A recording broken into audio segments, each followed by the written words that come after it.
क्या आप जानते हैं कि अंधे सांप से किस प्रकार के वैदिक प्रयोग किए जाते हैं?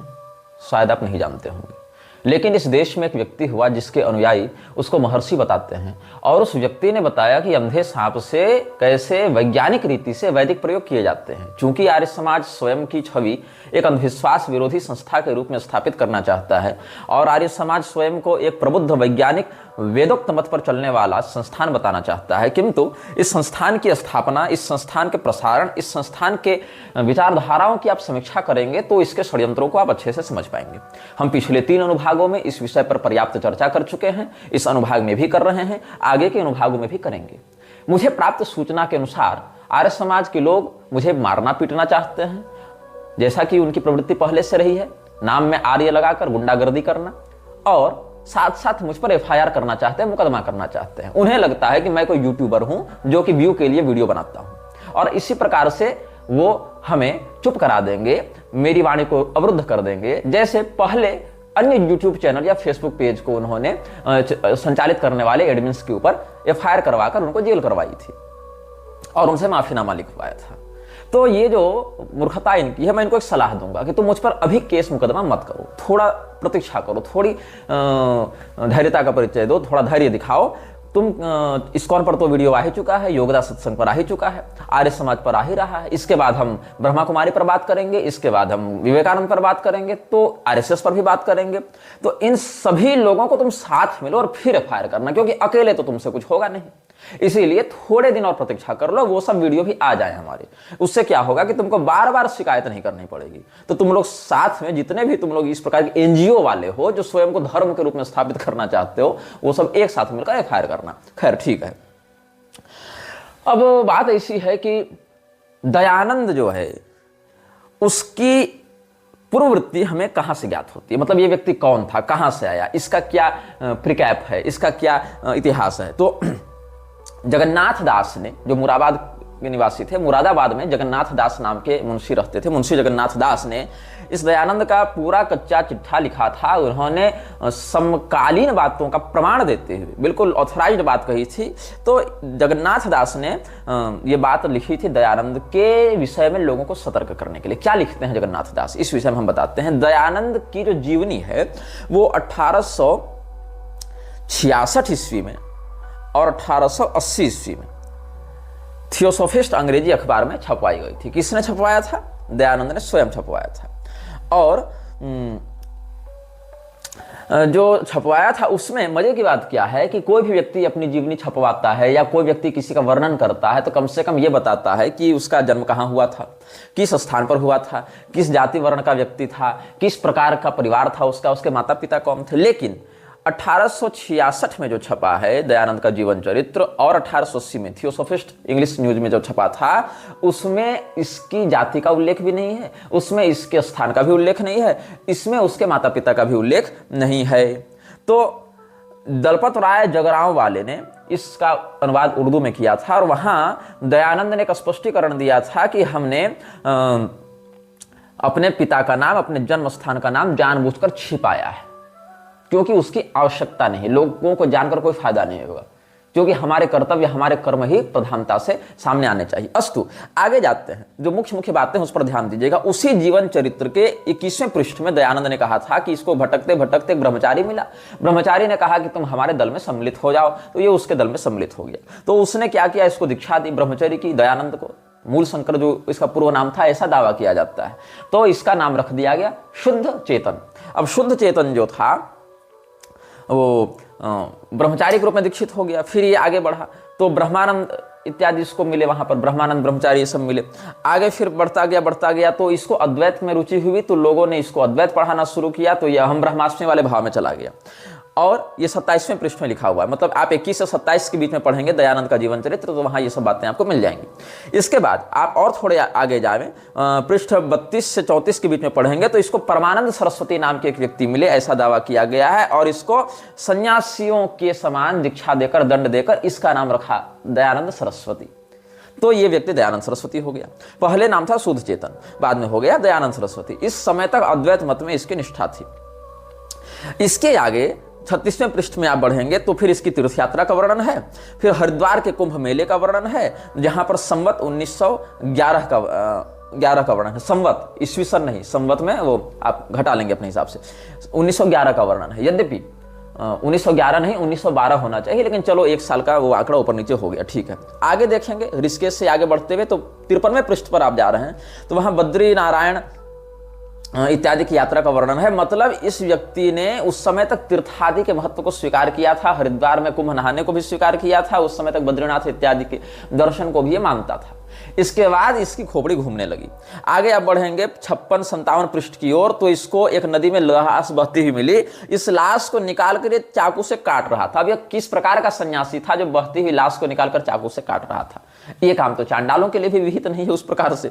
तो आगे बढ़ेंगे एक और पृष्ठ के बाद, मतलब 58वें पृष्ठ में पढ़ते हैं, तो क्या लिखता है कि मुझे भांग पीने का अभ्यास हो गया था और कभी कभी उसके कारण मैं सर्वथा बेहोश हो जाता था। तो दयानंद जो है वो भांग पीने का अभ्यस्त हो गया था। ऐसा दयानंद के ही जीवन चरित्र में जो इसने छपवाया था, उसके पृष्ठ 57-58 के आसपास आप जाएंगे तो आपको मिलेगा। अब जगदीश्वरानंद ने जो दयानंद का जीवन लिखा है योगीराज दयानंद के अनुसार, उसके मैं पृष्ठ 9 को पढ़ता हूं, ये मैंने सुरक्षित रखा था। ये क्या लिखता है कि स्वामी जी को अनेक सिद्धियां प्राप्त थी। स्वामी जी मतलब दयानंद। स्वामी जी अपनी योग शक्ति के द्वारा दूसरों के मनोगत भावों को जान लिया करते थे। एक बार एक सज्जन ने स्वामी जी से प्रार्थना की कि महाराज, अभ्यास में मन लगाने का भरसक प्रयत्न कर रहा हूं, परंतु मन टिकता ही नहीं, संकल्प विकल्प शांत ही नहीं होते। तो स्वामी जी ने व्यंग करते हुए कहा, मन नहीं टिकता तो भंग भवानी का 1 लोटा और चढ़ा लिया करो।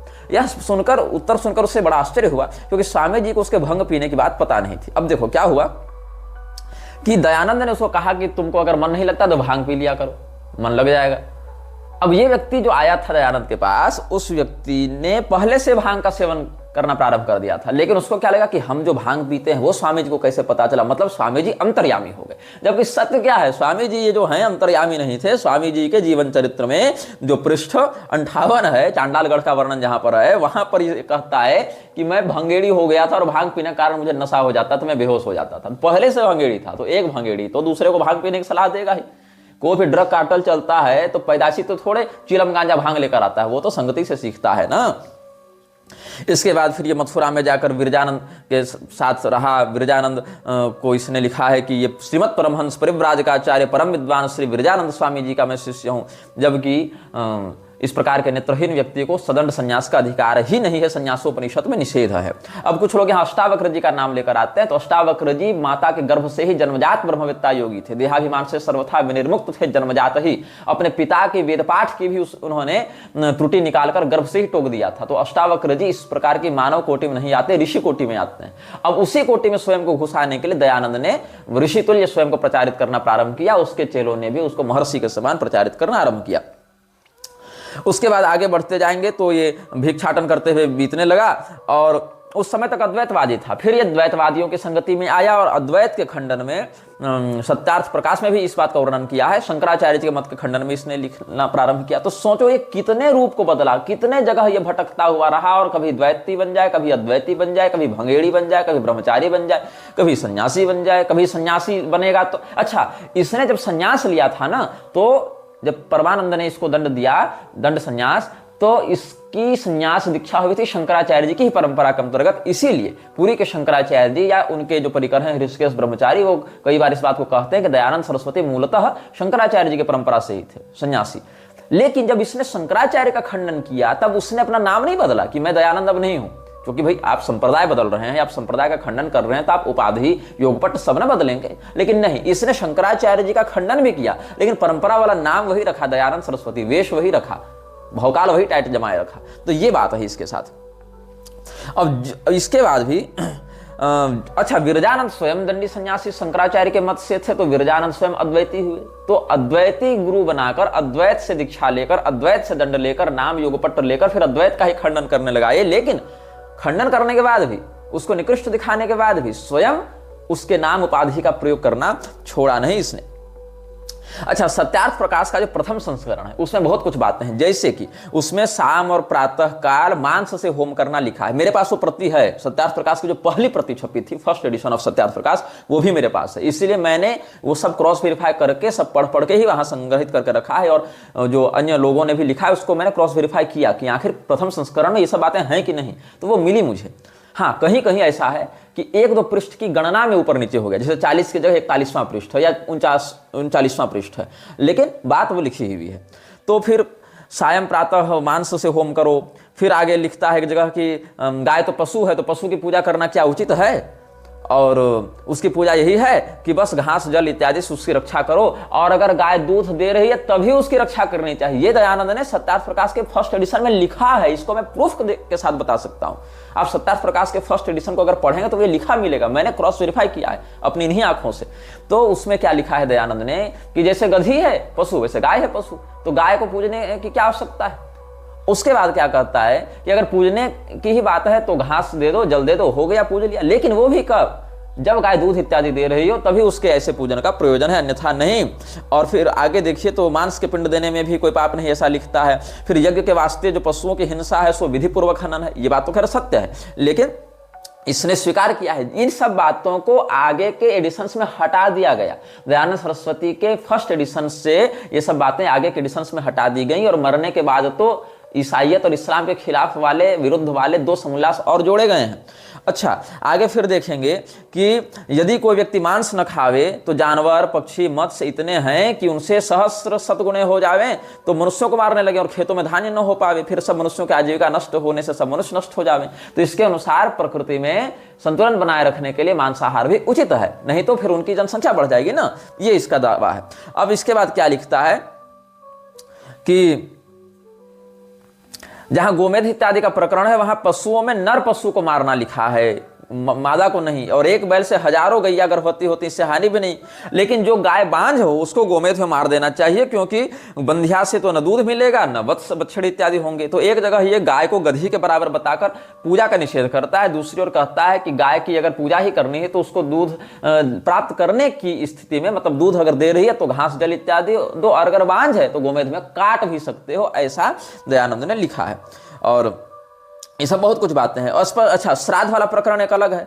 आप दयानंद वाले जो फर्स्ट एडिशन है सत्यार्थ प्रकाश, उसके 41वें से 44वें पृष्ठ के मध्य देखेंगे। अच्छा, चाहे 48 तक भी चले जाएंगे तो श्राद्ध का क्या महत्व है और पितरों को पिंडदान का क्या महत्व है, ये सब भी उसने स्वीकार किया है, लिखा है। लेकिन आज के आर्य समाजी इसका निषेध करते हैं। तो तुम लोग जो मुझे शास्त्रार्थ की चुनौती देने आ रहे हो ना, तो दयानंद के ही फर्स्ट एडिशन से तुम्हारी बहुत सी बातें कट जाती हैं। अच्छा, ये लोग आगे क्या है कि अब अच्छा, यजुर्वेद भाष्य का जो दूसरा अंक इसने छपवाया था, वहां पर क्या लिखा कि हमने जो फर्स्ट एडिशन में सत्यार्थ प्रकाश में मुर्दों का श्राद्ध लिखने और ये सब शोधन करने वालों की बात है, वो जो मुर्दों के श्राद्ध के महत्व की बात है, वो क्या हुआ, प्रूफ रीडिंग में हटा नहीं पाए हम लोग। वो जो है गलती से छप गया, और गलती भी मेरी नहीं, वो छापने वालों की गलती से छपा। तो बोलो कि इतना विषय जो है वो, अगर मैं कोई पुस्तक लिख रहा हूं तो चलो ठीक है, प्रूफ नहीं देखा तो कुछ गड़बड़ हो गई, लेकिन अगर लेखक मैं हूं तो कम से कम मैं ये तो उसका उत्तरदायित्व तो लूंगा ना कि भाई मैंने लिखा है। प्रूफ देखने वाले को या जो टंकन कर रहा है उसको क्या मतलब है आपके सिद्धांत से? वो तो नौकरी कर रहा है वहां पर, वो थोड़ी एडिटिंग करने का अधिकारी हो गया। तो ये जो है, अच्छा ये भी है कि नियोग वाला एक अलग विषय है कि विवाहिता व नियोजित स्त्री 10 संतान पर्यंत उत्पन्न करे अगर निसंतान हो। अरे भैया, जब पहले ही संतान में उसको प्राप्ति हो गई पहले नियोग में, तो 10-10 पुरुषों से नियोग क्यों करवा रहे हो? और इस सिद्धांत का अनुसरण करते हुए आज तक कितने आर्य समाजी ने अपनी बेटी, बहू और पुत्रवधु का नियोग 10-10, 11-11 पुरुषों से करवाया है? ये भी बता दो तो जरा, इसकी भी हम जांच कर लें।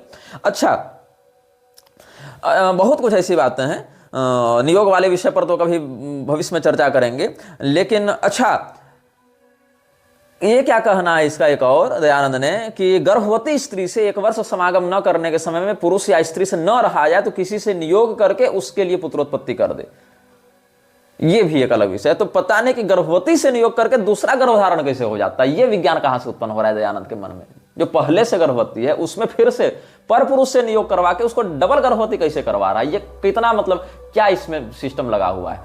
तो ये सब बहुत कुछ ऐसी बातें हैं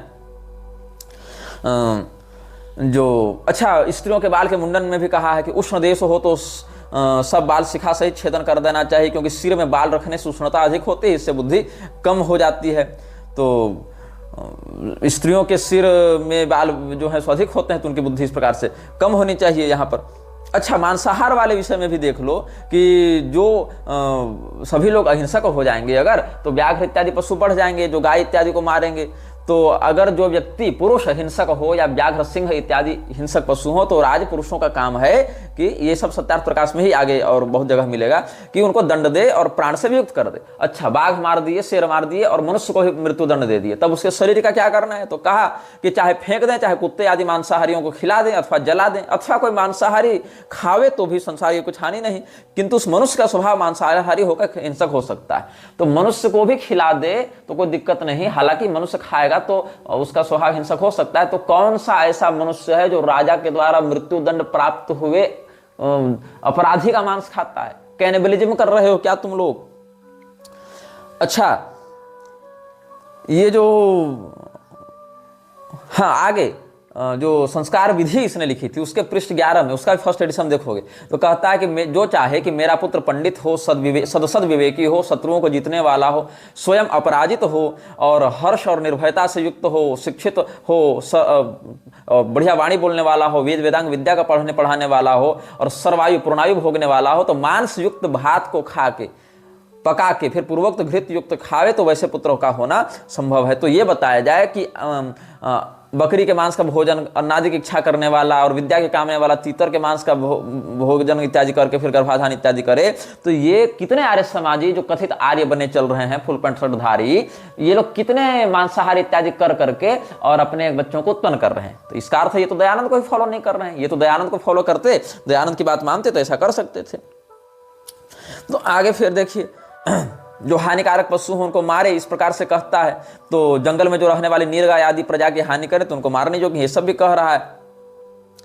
और पीठ से बोझ उठाने वाले ऊंट आदि के सदृश वैश्य इत्यादि कह के वैश्यों को ऊंट के सदृश इसने बताया है 14वें अध्याय के 9वें मंत्र में। ये सब बहुत कुछ है इसके विषय में। केवल हम ये नहीं कह सकते कि अच्छा, उल्टी बात क्या है।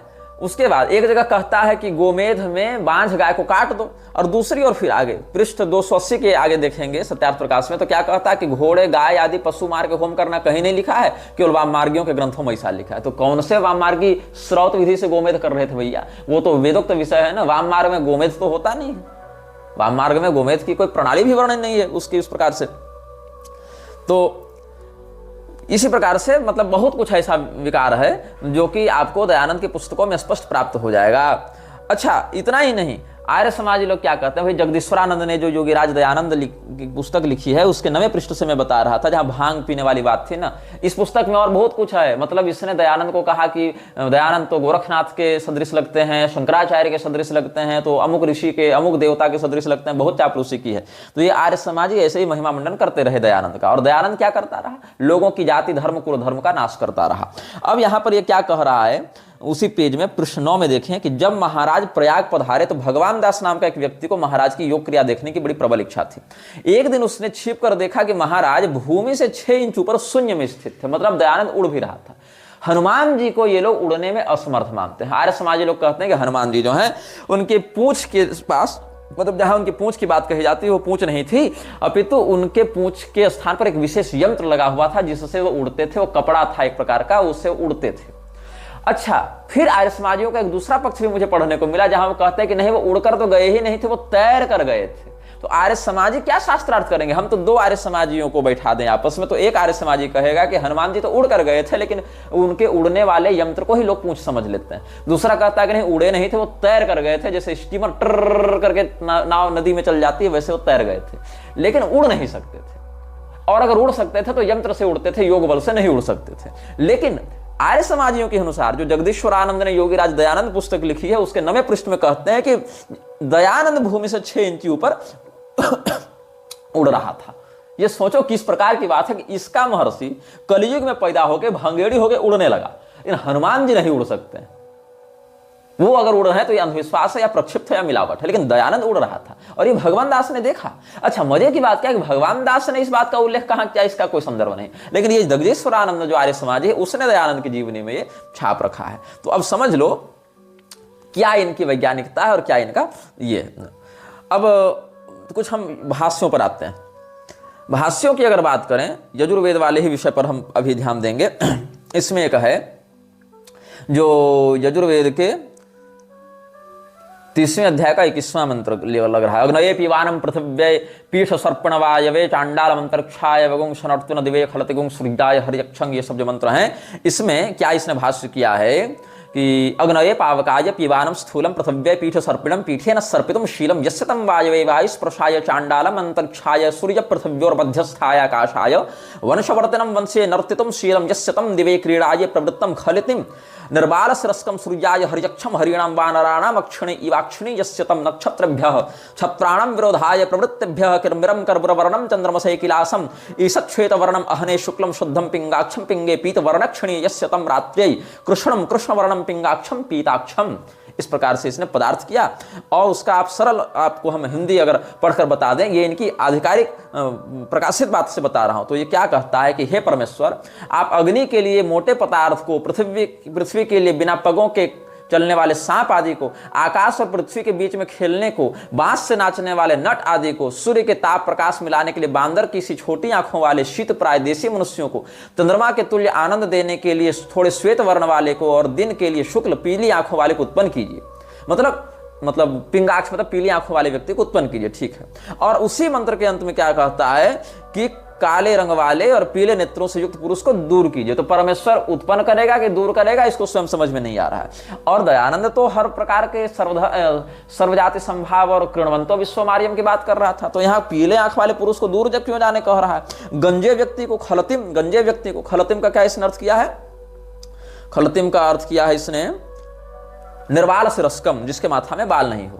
तो फिर आप गंजे व्यक्ति से क्या समस्या है? चांडाल से अगर समस्या है तो चांडाल समझ में आ रहा है कि चांडाल की जो इसमें भावार्थ में लिखा है कि चांडालस्य शरीरागतो वायु दुर्गंधत्वान्न सेवनीयति, कि जो चांडाल है उसके शरीर से दुर्गंध आ रही है, इसीलिए उसके शरीर से टकरा कर आने वाली वायु हमारा स्पर्श न करे। तो यहां पर उसको आर्य क्यों नहीं बना रहे हो तुम? चांडाल से चलो कि श्मशान में रहता है, चिताओं से घिरा है, तो उससे उसके शरीर में दुर्गंध की व्याप्ति हो गई। लेकिन गंजे व्यक्ति से क्या समस्या है तुमको? पीली आंखों वाले से तो कोई दुर्गंध नहीं आ रही होगी, गंजे से दुर्गंध नहीं आ रही होगी। लेकिन एक और कहते हो कि परमेश्वर इन सबको उत्पन्न करे, दूसरी ओर कहते हो कि गंजे व्यक्ति को हमसे दूर रखा जाए। ये सब बातें इसने कही हैं। फिर एक देखो बड़ा सुंदर इसमें विषय है, प्राणम में पाह्यम पानम में पाह्यानम में पाह चक्षुर्म उर्व्या विवाहि श्रोत्रम में श्लोकय। इस वाले मंत्र में इसने क्या लिखा है दयानंद ने कि नाभेरुध्वगामिनम प्राणम नाभेरुध्वगामिनम मम रक्ष यो नाभेरर्वा गच्छति तम मम यो विविधेषु शरीर संधिस्वनिति तम नेत्रम बहुरूपयोत्तम फल प्रदया पृथ्व्यासः। ये सब करके नुयो नाभेरर्वा गच्छति तम में इस प्रकार से यहाँ पर इसने भाष्य क्या, और इसका हिंदी अनुवाद पढ़ेंगे। इसने क्या लिखा है इन लोगों ने कि हे पते व स्त्री, पति पत्नी के मध्य संवाद है, बहुत प्रकार की उत्तम क्रिया से मेरे नाभि से ऊपर चलने वाले प्राण वायु की रक्षा कर, मेरे नाभि के नीचे गुह्येंद्रिय मार्ग से निकलने वाले अपान वायु की रक्षा कर। मतलब जब आप अधोवायु का परित्याग करेंगे तो उसकी रक्षा कर। जबकि अपान शब्द व्यापक है, अपान केवल अधोवायु गैस निकलती है, लोग अधोवायु का दुर्गंधपूर्ण परित्याग करते हैं, वो केवल अपान वायु नहीं है, वो अपान वायु का एक प्राकट्य है। जैसे श्वास जो है वो प्राणवायु का एक अभिव्यक्ति का भाव है, लेकिन वही केवल प्राणवायु है ऐसा नहीं कर सकते हैं।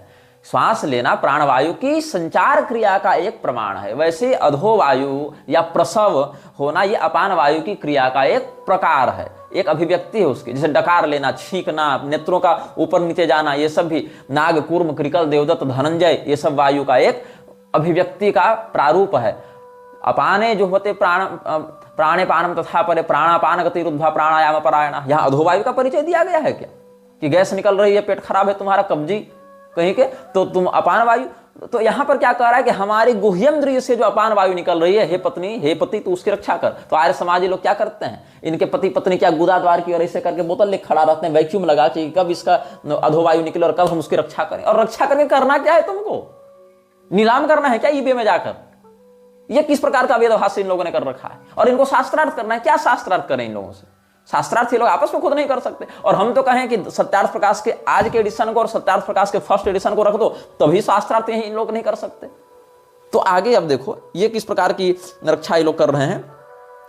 अच्छा, एक और उदाहरण देता हूँ। उदाहरण बहुत हैं, लेकिन कुछ कुछ अभी जो दिमाग में है हमको तत्काल में याद आ रही वो सब देख लो। एक और है, सुपस्था अद्य देवो वनस्पतिरभवत् अश्विभ्याम छायन सरस्वती वाले मंत्र को देखो।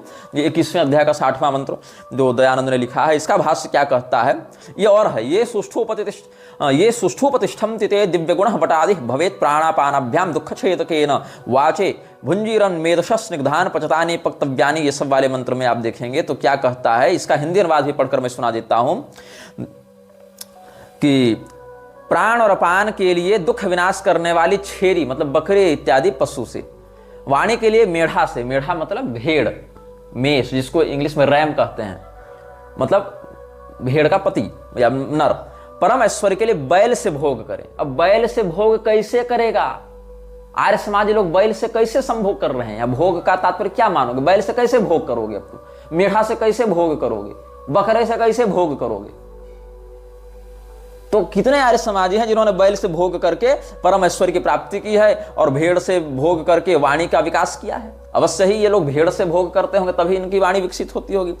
अब चलो, अब इसने क्या हुआ है आगे, वाचक प्लुप्तोपमा अलंकार का वर्णन करके कहता है दयानंद। इसमें भावार्थ बताता है कि इसका जो है वो पदार्थ न ग्रहण किया जाए, भावार्थ ग्रहण किया जाए कि ये मनुष्य छागति दुग्धादि भी प्राणापान रक्षणा स्निग्धान पक्वान पदार्थान भुक्तोत्तमान रसान पित्ता वर्धनते ते सुसुखम लभन्ते। मतलब क्या इसका सरल अर्थ हो गया कि जो मनुष्य छेरी बकरी इत्यादि के पशुओं के दुग्ध आदि से प्राण अपान की रक्षा के लिए चिकने और पके हुए पदार्थों का भोजन कर उत्तम रसों को पी के वृद्धि को प्राप्त हैं, वे अच्छे सुख को प्राप्त होते हैं। मतलब कि दूध दही घी खूब खाओ पियो तो शरीर बलिष्ठ रहेगा। तो दूध दही घी किसका खाना है? जिसमें गाय का कहीं नाम नहीं है, मतलब गाय का दूध दही मत खाओ।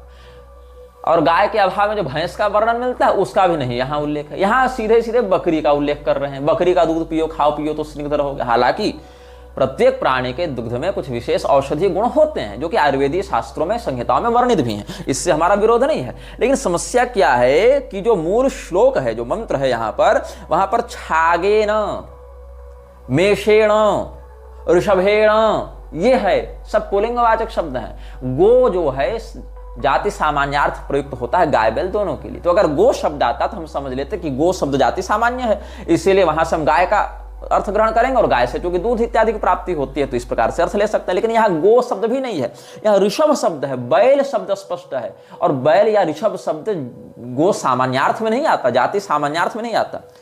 यहाँ छाग शब्द है, मेष शब्द है और ये भी जाति सामान्य अर्थ नहीं है इसका। तो ये लोग बताएं कि अगर बैल से दूध निकालना संभव हो किसी विधान से तो फिर उसी का प्रयोग ये लोग करते होंगे। तो क्या किया दयानंद ने, इसने बैल का भोग करवा दिया, बैल से भोग करवा दिया लोगों को। और अगर बैल से भोग करने के अर्थ में आपत्ति हो तो कहा कि दूध दही घी खाओ पियो बैल से प्राप्त करके। अरे भैया, अगर गो भी होता तो हम समझ लेते कि गो जाति सामान्यार्थ से बैल गाय दोनों के लिए प्रयोग होता है। लेकिन यहां तो ऋषभ शब्द है, उसको कैसे सिद्ध करोगे? अच्छा, एक और उदाहरण ले लो।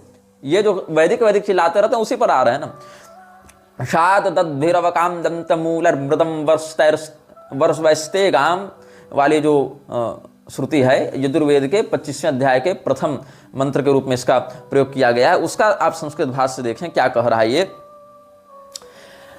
क्षीयते क्षीणत्ति यस्मिन् स्तम शादम दंते रक्षकाम दंतानां मूलः मृत्तिकां दंत पृष्ठतो वाणिं मुखं ताभ्यां प्रशस्त विज्ञानवत्ते वाच जिह्वायाम् अग्रं ऊर्ध्वं सीदन्ति यस्मिन् स्तम विकलता रहितेन आस्या वयवम् अन्नं मुखैकदेशाभ्यां जलानि आस्यं दन्ति क्लेदियं क्लेदि भवन्ति यस्मिस्तेन वर्षयितारं वीर्याधाराभ्यां मुख्यान् विदुषः मुखाभितः केशैः मार्गं नेत्रगोलकोर्ध्वावयवाभ्यां। ये सब वाले जो श्रुतियां हैं उसका जो अर्थ किया है इसने, उसका हिंदी क्या आप देखेंगे तो यहाँ पर इसका भाव प्रकट हो रहा है। उसमें जिह्वा का पहले वर्णन करने के बाद दाढ़ी का वर्णन करने के बाद कह रहा है कि वीर्य को अच्छे प्रकार से धारण करने वाले आंडों से वीर्य बरसाने वाले अंग को मुख के चारों ओर जो केस अर्थात दाढ़ी है, मुख्य विद्वानों को नेत्र गोलकों के ऊपर जो भौहें हैं आगे करते करते और उसमें से फिर वो सब अच्छे ग्रहण करने चाहिए।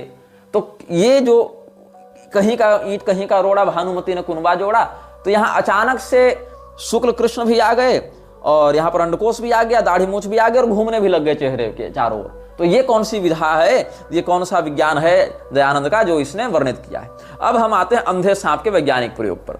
अब अंधे सांप के वैज्ञानिक प्रयोग पर यजुर्वेद का भाष्य देखें। पूषणम वनिष्ठुना अंधाहीन स्थूल गुदया सर्पान गुदाभिर्विहृत आंत्रेरपोवस्तिना वृषण मांडाभ्यम वाजनगुं शेपेन प्रजा रेतसा चाशान पित्तेन प्रदान पायुना कुष्मान छकपिंडई। इस प्रकार की जो बातें यहाँ पर हैं श्रुति में।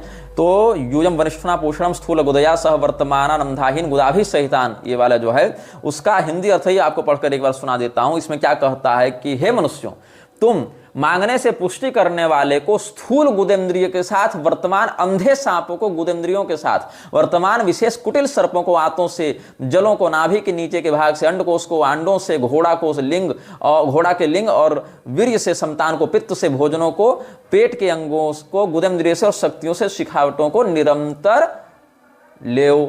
और भावार्थ में लिखा जिस जिस से जो जो काम सिद्ध हो उस अंगवा पदार्थ से वह काम सिद्ध करना चाहिए। तो ये मुझे समझ में नहीं आ रही है बात कि ये अंधे और कुटिल सर्पों को अपने गुदा के माध्यम से आंत में डालने का क्या विज्ञान है इनका।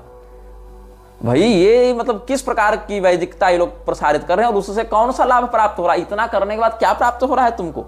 मतलब ये तो वही बात होगी कि पूरा सांप समाज डरा हुआ है यार। समाज की बड़ी तेजी से भाग रहा था सांप। पूछा लोगों ने क्या हो गया, क्यों भाग रहा है? तो कहता है मन अंदर से कुछ अच्छा नहीं लग रहा। अब सांप के घर वाले अलग परेशान कि एक तो सांप हमारा अंधा, घर से बाहर निकल कर जाता है पता नहीं कहां।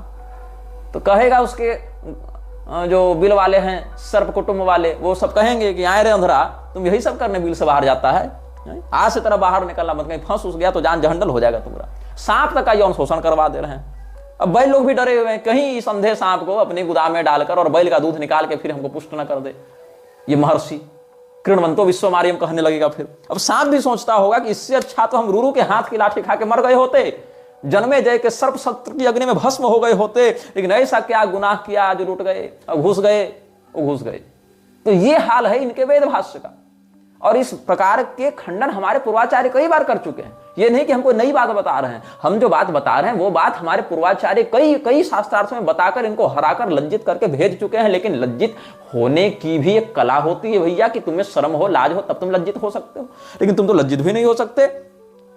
तो ये जो वैदिकता चिल्लाते रहते हैं, यहाँ वैदिकता भी नष्ट हुई और बाकी को तो ये अप्रामाणिक कहते रहते हैं। इसी प्रकार से इस्कॉन वाले क्या सिखा रहे थे, राघवाचार्य जी ने जब निषेध किया ना इस्कॉन के पाखंड का, तो वहां पर बड़े ये इस्कॉन ये खड़े हो गए, कह रहे हैं कि षटकर्म निपुणो विप्रो मंत्र तंत्र विशारद अवैष्णवो गुरु नस्याद वैष्णव स्वपचो गुरु, जो हरिभक्ति विलास से दिखा रहे हैं कि यजन याजन अध्ययन अध्यापन दान और दान देना और लेना, इन षटकर्मों में निपुण मंत्र तंत्र विशारद ब्राह्मण भी अवैष्णव होने से गुरु नहीं हो सकता।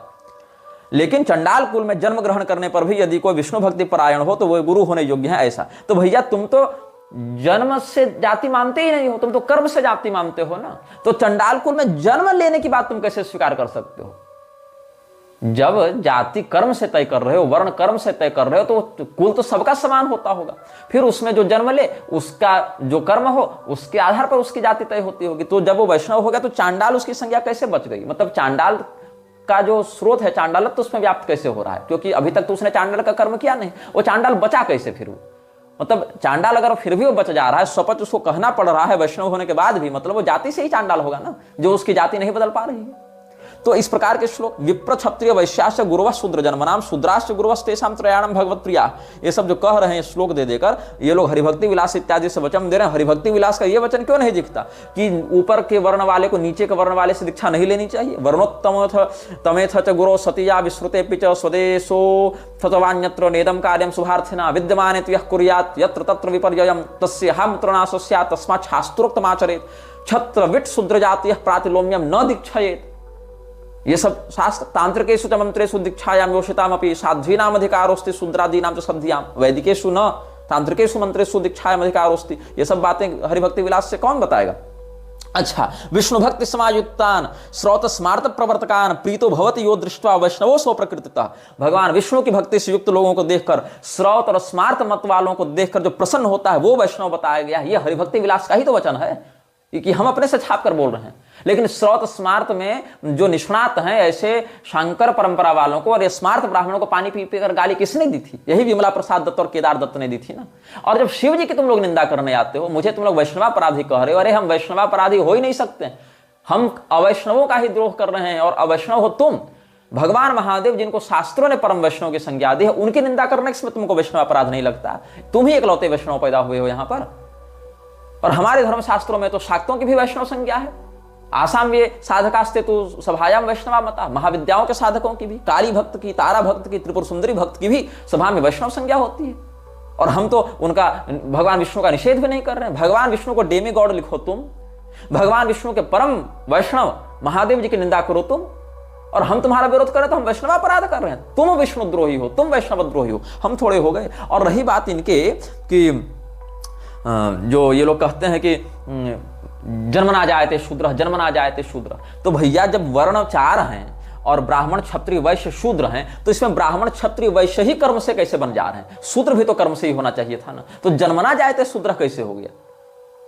कर्मणा जायते शूद्र होना चाहिए था। जैसे बाकी 3 कर्म से है, तो शूद्र वर्ण केवल जन्म से कैसे हो जा रहा है? मतलब 4 वर्ण में 3 वर्ण तो कर्म से बन जा रहे हैं और शूद्र केवल जन्म से हो रहा है। अच्छा, तो जन्मना जायते शूद्र कैसे हो गया? जब जन्म से कुछ तय ही नहीं होता, और अगर जन्म से वर्ण तय नहीं होता तो जन्मना जायते शूद्र क्यों तुम मानते हो? और अगर जन्मना जायते शूद्र मानते हो तो जन्म से ब्राह्मण को क्यों नहीं मानते हो? जबकि भगवान ने जन्मना ब्राह्मणो गुरु ऐसा श्रीमद् भागवत में कहा है। आर्य समाजी तो श्रीमद् भागवत नहीं मानेंगे, इस्कॉन वाले तो मानेंगे। तो ये सब जितने लोग हैं ये सब स्वयं ब्राह्मण नहीं है, लेकिन इनको ब्राह्मणों के समान इज्जत चाहिए, ब्राह्मणों के समान अधिकार चाहिए, इसलिए कर्मणा ब्राह्मणत्व की वकालत करने ये लोग पहुंच जाते हैं। विश्वामित्र जी का नाम लेकर आ जाते हैं। तो विश्वामित्र जी का जो जन्म हुआ था वो ऋचिक महर्षि के पकाए चरु से हुआ था। उसमें ब्राह्मण के ही संस्कार वाले मंत्र डाले गए थे। उन्होंने तपस्या करके अपने क्षत्रियत्व के आवरण को केवल नष्ट किया है, अंदर के ब्राह्मणत्व को प्रकाशित किया है। और अगर केवल कर्म बदल लेने से ब्राह्मण बन जाते हैं तो 1000 वर्ष तपस्या करने की कोई जरूरत नहीं पड़ती, सीधे झोला उठाते, पुरोहिती करते और कहते हम ब्राह्मण हो गए। सत्यकाम जाबाल का जो नाम लेते हो, इसका भी समाधान हम पुराणों के अनुसार कर चुके हैं और वर्णाश्रम वाले वीडियो में बता चुके हैं। सत्यकाम जाबाल जन्म से ही ब्राह्मण थे, उनको पता नहीं था बस कि उनका जन्म कहां कैसे हुआ है। जो गौतम मुनि ने अपनी दिव्य दृष्टि से देखकर जाना था, वो वास्तव में ब्राह्मण ही थे, बस उनको पता नहीं था कि हम ऐसा है। तो गुरु जी ने अपने दिव्य दृष्टि से देखकर उनकी विषय में जानकारी बताई। भागवत महापुराण में देखो, ब्राह्मणो जन्मना श्रेयान सर्वेषां प्राणी नाम है। महाभारत में देखो, जन्म नैव महाभागो ब्राह्मणो नाम जायते नमस्य सर्वभूतानां अतिथि प्रसृताग्रभू। फिर भागवत महापुराण में ही देखो, बालयो रनयोर ऋणाम जन्मना ब्राह्मणो गुरु। जो जन्मना जायते शूद्र की बात करते हो वो स्कंद पुराण से है। जन्मना जायते शूद्र संस्काराद विजय उच्यते। और लेकिन वहां क्या अर्थ है कि शूद्र कहा शूद्रवत, वहां वती प्रत्यय लगा है। जैसे दीपवत प्रकाशित, दीपक के समान प्रकाशित, वैसे शूद्रवत मतलब जैसे शूद्र का यज्ञोपवीत आदि संस्कार नहीं होता और वो वेद में अनधिकृत है, वैसे ही द्विजत्व के संस्कार से रहित ब्राह्मण भी शूद्र के ही समान वेद आदि में अनधिकृत होता है। ये वहां कहने का भाव है। इसीलिए आगे फिर कहा कि ब्राह्मणो ही महद्भूतम जन्मना सह जायते। ये भी उसी स्कंद पुराण में आगे कहा है, जन्मना जायते शूद्र के आगे। स्त्री शूद्र द्विज बंधूनाम न वेद श्रवणम मतम तेषामेव हितार्थाय पुराणानि कृतानि वे। ये सब औष्णस पुराण इत्यादि में है। जन्मना लब्ध जातिस्तु, जन्म से जाति को प्राप्त करता है व्यक्ति। देवी भागवत महापुराण में देखो, अत्रि स्मृति में देखो, जन्मना ब्राह्मणो ज्ञेयः संस्कारेण द्विज उच्यते विद्या याति विप्रत्तम त्रिभिः श्रोत्रिय लक्षणम। आगे जो गुण कर्म विभाग स की लोग बात करते हैं, तो वो सुनो, गुण कर्म विभाग स से इतना ही है तात्पर्य कि पूर्वकृत जन्म में, पूर्व जो जन्म था हमारा, उसमें जो हमने जिस प्रकार का कर्म किया उसी प्रकार के कर्म के आधार पर हमें यहाँ पर उसी प्रकार के गुण से संबंधित शरीर प्राप्त होता है। और इसी को पुष्ट करने के लिए भगवान ने 18वें अध्याय में बताया, सहजंग कर्म कौमतीय, वह कर्म जो तुम्हारे साथ जन्म लिया है, जन्म के साथ ही जो कर्म तुम्हारे साथ जुड़ा हुआ है उसको नहीं छोड़ना है। सहजंग कर्म कौमतीय सदोषम अपि न त्यजेत। इसीलिए स्मृति संदर्भ में क्या बताया, और कारणम गुण संगोस्य सदसद योनि जन्मसु, ये भी भगवान ने गीता में कहा। जो गुण कर्म विभाग स की जो तुम लोग वकालत करने आते हो ना, गुण कर्म विभाग स में भगवान ने क्या कहा, सदसद योनि जन्मसु, कारण गुण संगोस्य सदसद योनि जन्मसु। उसी गुण के कारण अलग अलग योनि में जन्म होता है और वो जन्म कर्म के साथ ही अटैच होता है, संयुक्त होता है। सहजंग कर्म कौमते सदोषम अपि न त्यजेत। और देखो आगे स्मृति संदर्भ, वर्णाश्रमाश्च स्वकर्मनिष्ठा प्रेत्य कर्म फलम अनुभूय ततः शेषेण विशिष्ट देश जाति कुल धर्मायु श्रुति वित्त वृत्त वित्त सुखमेधसो जन्म प्रतिपद्यन्ते। ये सब है। और अच्छा, पतंजलि महर्षि के महाभाष्य को ये लोग प्रामाणिक मानते हैं कि नहीं मानते हैं? पुराण को तो नहीं मानेंगे, लेकिन महाभाष्य को तो प्रामाणिक मानते हैं आर्य समाजी। महाभाष्य में ब्राह्मण की क्या संज्ञा दी गई है, तपः श्रुतम च योनिश्चेत्येतद् ब्राह्मण कारणम। जो तपस्या है, वेदाध्ययन है और योनि मतलब जन्म है, वो ब्राह्मणत्व का कारण है। तो उसमें कैसे होगी, इसमें तपस्श्रुताभ्याम यो हीनो जाति ब्राह्मण एव स। जो केवल जन्म से ब्राह्मण कुल में जन्म ले लिया लेकिन उसने वेदाध्ययन नहीं किया, उसने तपस्या नहीं की, तो उसको जाति मात्र का ब्राह्मण कहते हैं। ब्रह्मनिष्ठ ब्राह्मण, श्रोत्रिय ब्राह्मण नहीं कहेंगे उसको। लेकिन ब्राह्मण कहेंगे जाति के दृष्टिकोण से, जाति ब्राह्मण तो कहेंगे उतने अंश में। तो कैसे कहेंगे? क्योंकि 3 प्रकार से ब्राह्मण पुष्ट होता है। पहले जन्म लेगा ब्राह्मण कुल में, उसके बाद वहां से वो विद्याध्ययन वेदाध्ययन करेगा विधिवत मार्ग में चढ़ते हुए, उसके बाद वहां से तपस्यापूर्ण आचरण करके ब्रह्मचिंतन करेगा, तब वो परिपूर्ण ब्राह्मणत्व को प्राप्त करेगा। ये सब बातें हैं। और यही कारण है कि विदुर जी ब्रह्मनिष्ठ होने के बाद भी पूर्व संस्कार वशात, जो अपशुद्राधिकरण देखोगे ब्रह्मसूत्र का, वहां से इसका संदर्भ मिल जाएगा, वो ब्रह्मनिष्ठ होने के बाद भी धर्मोपदेश ब्रह्मोपदेश नहीं करते हैं धृतराष्ट्र को, और कहते हैं शूद्र योना वहम जातो नाम तो न्यद वक्त मुत्सहे कुमारस्य तु या बुद्धिर वेदताम शाश्वती महाम। तो ये सब जो शास्त्रीय बातें हैं, इसको ये लोग नहीं समझेंगे, ये लोग समझ भी नहीं सकते हैं, और ये लोग थेथरे केवल करते रहेंगे। तो इनसे शास्त्रार्थ संभव ही नहीं है, क्योंकि जब तुम शास्त्रार्थ करने जाओगे तो इनके पास ले देकर 3 ही बातें होती हैं। पहली बात यह है कि हम इस बात को प्रामाणिक नहीं मानते हैं। दूसरी बात यह है कि हम इस बात को प्रक्षिप्त मानते हैं, मिलावटी मानते हैं। यही कारण है इन्होंने श्रीमद् भगवद गीता की केवल 70 श्लोकों को ही माना, क्योंकि बाकी अगर पूरी गीता मानेंगे तो ईश्वर का सगुणावतार भी सिद्ध हो जाएगा।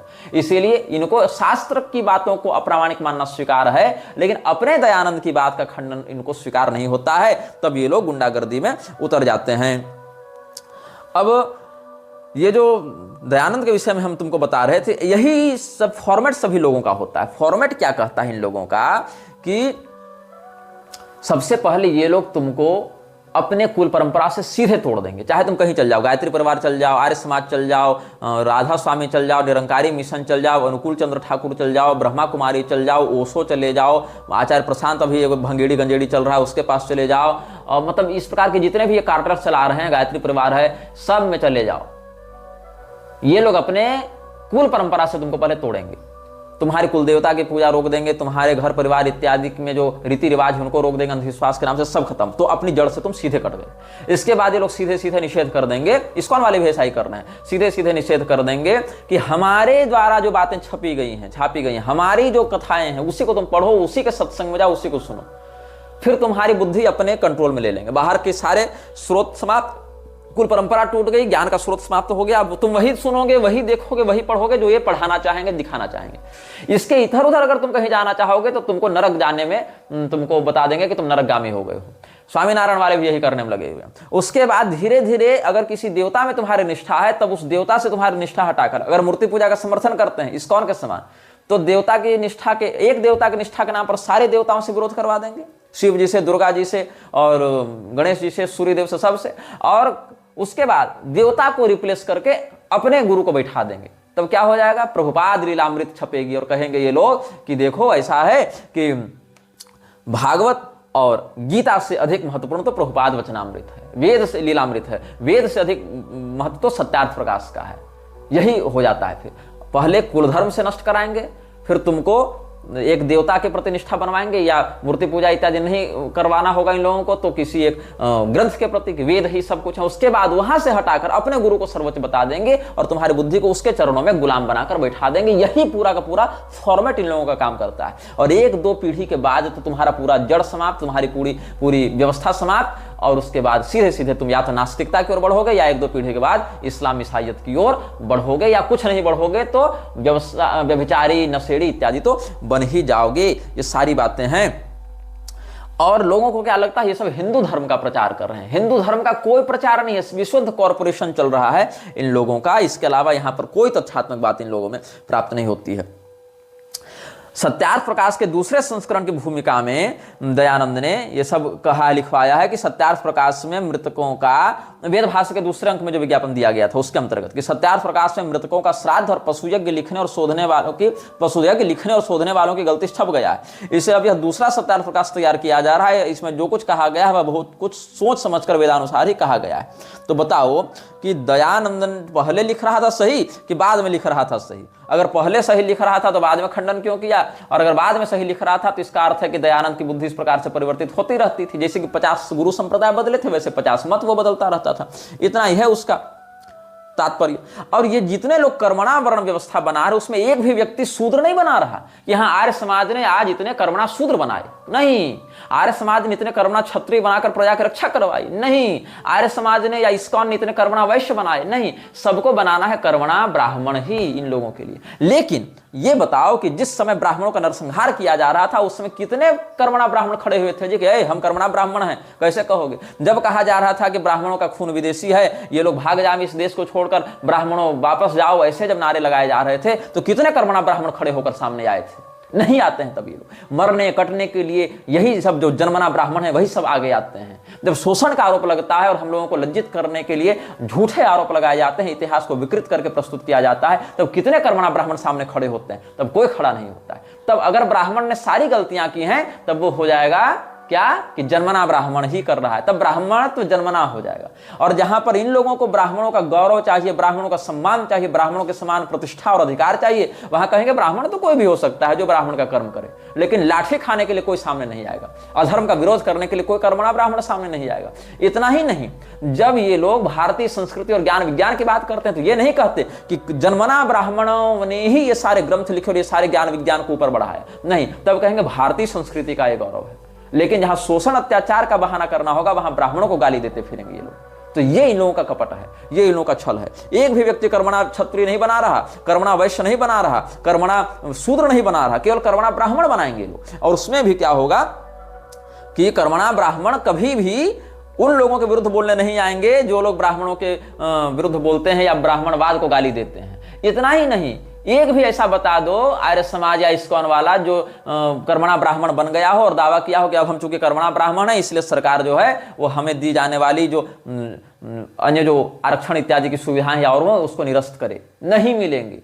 तो ये लोग जो हैं आर्य स्वयं को कहते हैं, लेकिन ये सारे के सारे आर्यत्व से रहित धूर्त हैं जो कि मृच्छराज की ही बात को आगे प्रसारित करने के लिए तैयार हैं, तत्पर हैं। और ये किन प्रकार एक व्यक्ति को ही सनातन धर्म के सर्वज्ञ महर्षि के रूप में स्थापित करने के लिए तत्पर हैं। तो हमने ये सब बातें कुछ आपको इसलिए समझाएं ताकि आप लोगों के मन का भ्रम दूर हो कि ये लोग सनातन धर्म का कल्याण कर रहे हैं और सनातन धर्म के हितों के लिए कार्य कर रहे हैं। ऐसा कुछ भी नहीं है।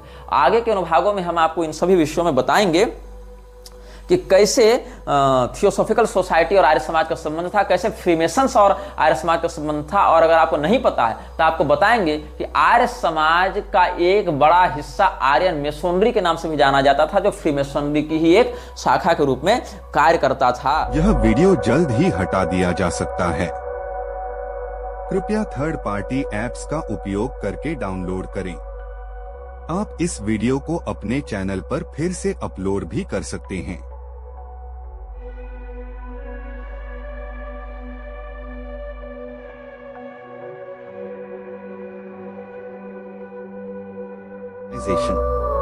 This video may get deleted soon. Please download using third-party apps. You may also re-upload this video on your channels. Thank you.